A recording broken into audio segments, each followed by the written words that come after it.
Be ready. 5 seconds. Start. Mr. President, when I received your invitation to inaugurate this, the 39th annual session of the Federation of Indian Chambers of Commerce and Industry, I was somewhat hesitant in accepting it. I was aware that since independence, each annual session of the Federation has been inaugurated by the Prime Minister. This, in fact, was the main reason for my reluctance. These annual meetings are beginning to become almost a ritual, and I am not much of a believer in rituals.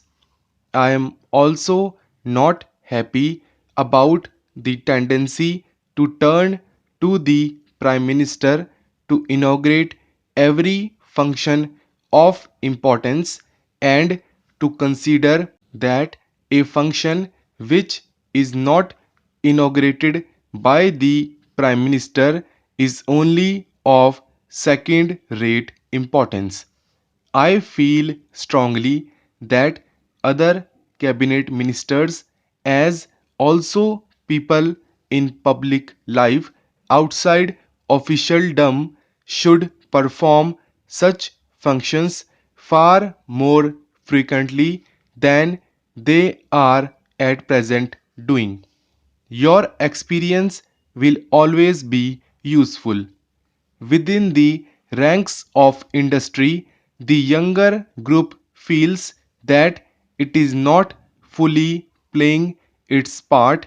I have often spoken of my intention to keep in together some younger generation.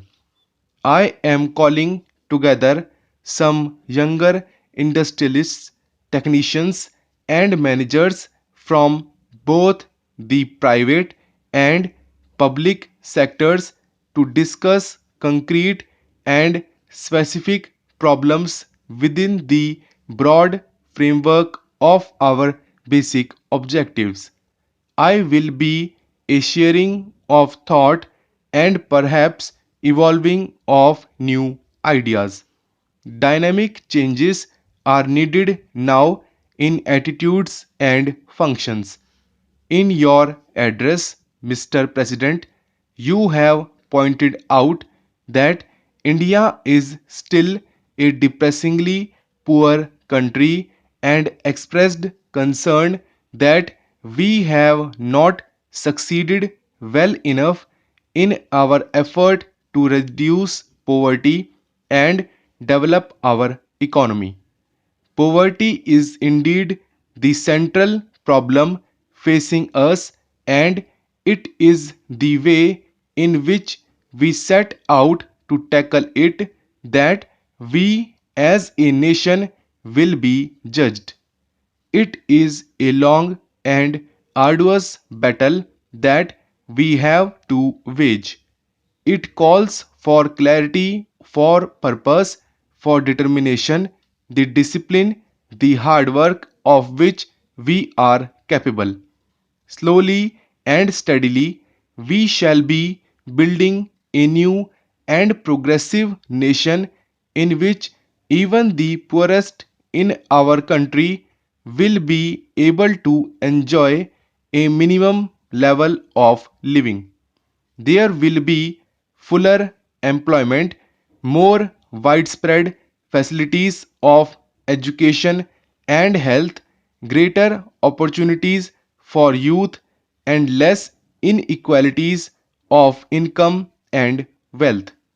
After you had shown so clear a recognition of the challenge of our situation, I was a little disappointed, Mr. President, to hear you suggest that we would be well advised to have a smaller eighth plan.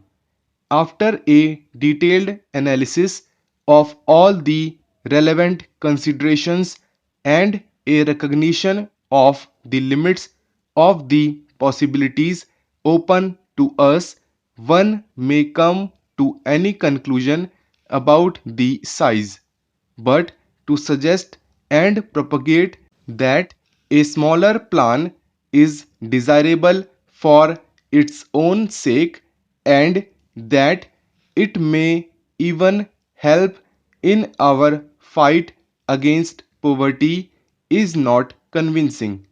There is no question in my mind that we have to mobilize our resources to the limit of our capacity and use these human and material resources in a coordinated and efficient manner.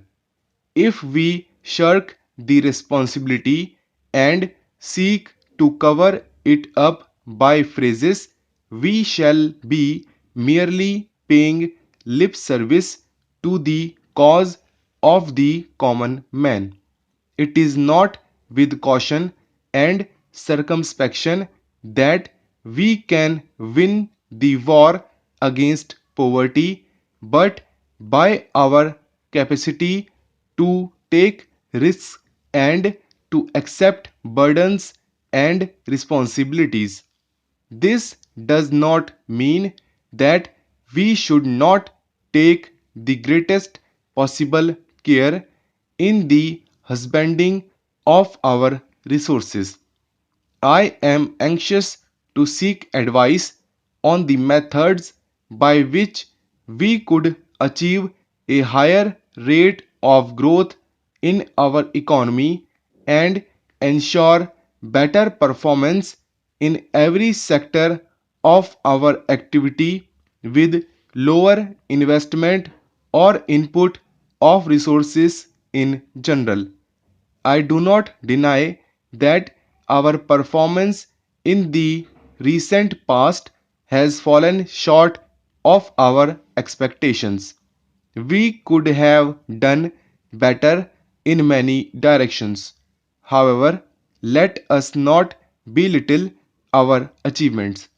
There is much in our record of the last three plans of which we can legitimately be proud.